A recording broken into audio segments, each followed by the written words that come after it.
আমরা অনেক সময় অপপ্রচারে কনফিউজড হই, কারণ আমাদের পড়া নেই।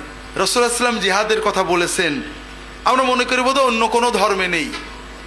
সকল ধর্মগ্রন্থে জিহাদের কথা আছে, অমানবিক জিহাদের কথা আছে।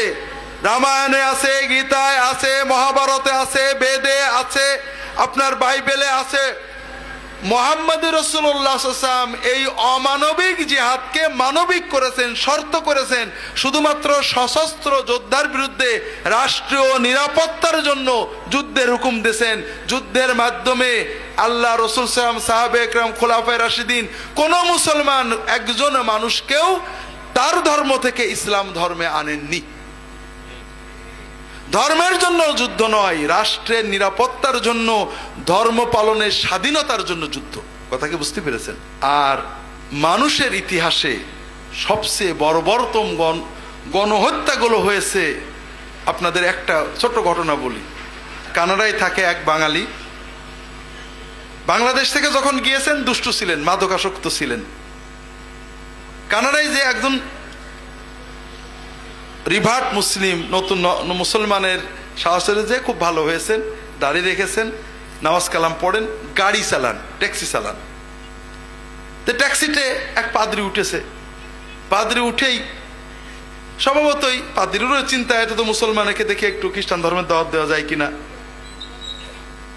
ওই ভাই গাড়িতে যে কেউ উঠলে সালাম, আসসালামু আলাইকুম।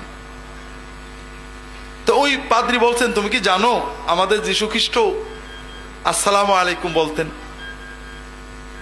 তুমি কি জানো আমাদের গড এবং তোমাদের আল্লাহ এক? তখন ও তো খুব পড়াশুনো করা মানুষ, বলে না, আমি জানি আমাদের আল্লাহ এবং ঈসা নবীর আল্লাহ এক। ঈসা নবী গড বলতো না, আল্লাহ বলতো, বাইবেলে আছে। তো ও তো বুঝেছে যে এটা তো একেবারে না জানা লোক না। এখন বলছে, ওই মুসলমান বলছে, দেখো ঈসা নবী যদি এখন দুনিয়া আসে, তোমার বাড়ি কিন্তু যাবে না, আমার বাড়ি যাবে। কেন? বলে কারণ দেখো, ঈসা নবীর দাড়ি ছিল, আমার দাড়ি আছে, তোমার কিন্তু দাড়ি নেই। ঈসা নবী পাকসাপ থাকতো, তুমি কিন্তু পাকসাপ। খ্রিস্টান ধর্মে পাকসাপ বলে কিছু নেই, একেবারেই কিছু নেই। তুমি কিন্তু পাকসাপ থাকো না। ঈসা নবী শুয়োর খেতো না, শুয়োর খেতে নিষেধ, তুমি শুয়োর খাও। কাজে ঈসা নবী যদি আসে, ঈসা নবী বলেছে প্রতিমা পূজা করবো না, তোমার বাড়িতে ছবি আছে, আমার বাড়ির ছবি নেই। কাজে ঈসা নবী আসলে কিন্তু আমার বাড়ি যাবে। কথা বুঝতে পারেননি?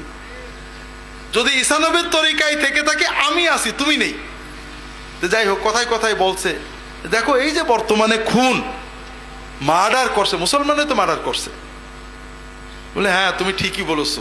তুমি যে জানো নর্থ আমেরিকায়, তার মানে আমেরিকা যেটাকে আমরা বলি ইউনাইটেড স্টেটস, কানাডায় এবং ল্যাটিন আমেরিকা, মধ্য আমেরিকায়, বলছে এই যে আমেরিকাতে কয়েক মিলিয়ন, বলা হয় 10 মিলিয়নেরও বেশি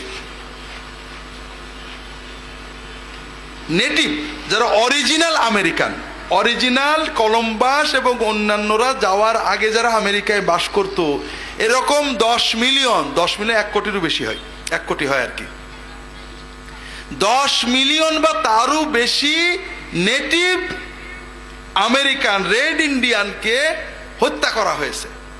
তখন ওই লোকটা বলছে যে তুমি তো জানো এই যে more than 10 million red Indian native American, এদেরকে তো মুসলমানরা হত্যা করেছে। না না না, তা বলছি না, কারণ ও তো জানে কারা হত্যা করেছে। কলম্বাস এক হাতে তরবারি আর এক হাতে বাইবেল নিয়ে গেছিলেন, হয় খ্রিস্টান হও নইলে কতল হও। বর্বর ভাবে এখনো পর্যন্ত, গত 15-20 বছর আগেও এইগুলো রিপোর্ট আসছে যে পাদ্রীরা ওই রেড ইন্ডিয়ানদের বাচ্চাদের শিক্ষা দেওয়ার নামে ধর্মান্তর করতে অনেকের মেরে ফেলেছে। অনেক রিপোর্ট আছে, অন্যান্য তো সেক্সুয়াল অ্যাবিউজমেন্ট অনেক কিছুই আছে। তো যেটা বলছিলাম, তো ওই ভাই বলছে যে তারপরে এই যে প্রথম বিশ্বযুদ্ধ, দ্বিতীয় বিশ্বযুদ্ধে কয়েক কোটি মানুষ, ওটাও তো মুসলমানরাই মেরেছে, তাই না? এখন ও কি বলবো, তো জানা শুনলো, পাদ্রী তো আর না জানা না। বলছে শোনো, ওই যে গ্যাস চেম্বারে, হিটলারের গ্যাস চেম্বারে 70 লক্ষ ইহুদি, ওটা তো মুসলমানরাই মারছিল। কথা বলছেন, হিটলার মারছিল খ্রিস্টান হিসেবে। হিটলার কিন্তু খুব প্র্যাকটিসিং খ্রিস্টান ছিলেন এবং ওনার লেকচার আছে যে একজন খ্রিস্টান হিসেবে, যীশু খ্রিস্টের অনুসারী হিসেবে আমার উপর ফরজ দায়িত্ব হলো ইহুদিদেরকে নির্মূল করা। কারণ যীশু খ্রিস্ট বাইবেলে আছে ইহুদিদের গালি দিয়েছেন, বদদোয়া করেছেন। যাই হোক, তাহলে যেটা বলছিলাম যে আমরা না জানার কারণে দুইভাবে প্রতারিত হই। যখন কেউ বলে ইসলামে জিহাদ আছে, ইসলাম, তাই তো সত্যি ইসলাম খারাপ, খ্রিস্টান ধর্ম তো খুবই ভালো, হয়তো না জানার কারণে। আরেকটা হলো আরেকভাবে প্রতারিত হই, একজন এসে বলে ইসলামে জিহাদ আছে, ওই যে লোকটা খারাপ কথা বলছো একটা বোমা মেরে নেই, তুমি জান্নাতে চলে যাবা, তাই তো ইসলামে জিহাদ আছে, একটা বোমা মেরে দিই, এর নাম জিহাদ নাকি? না, কেতালের জিহাদ হলো রাষ্ট্রের নিয়ন্ত্রণে, রাষ্ট্রের নির্দেশে, রাষ্ট্রের মাধ্যমে অন্য রাষ্ট্রের সাথে বা রাষ্ট্রের সাথে যারা বিদ্রোহী সশস্ত্র শত্রুদের সাথে যুদ্ধ হবে। এর বাইরে অস্ত্র নিয়ে কেতাল নেই, এমনি দাওয়াত আছে, অন্যান্য কিছু আছে।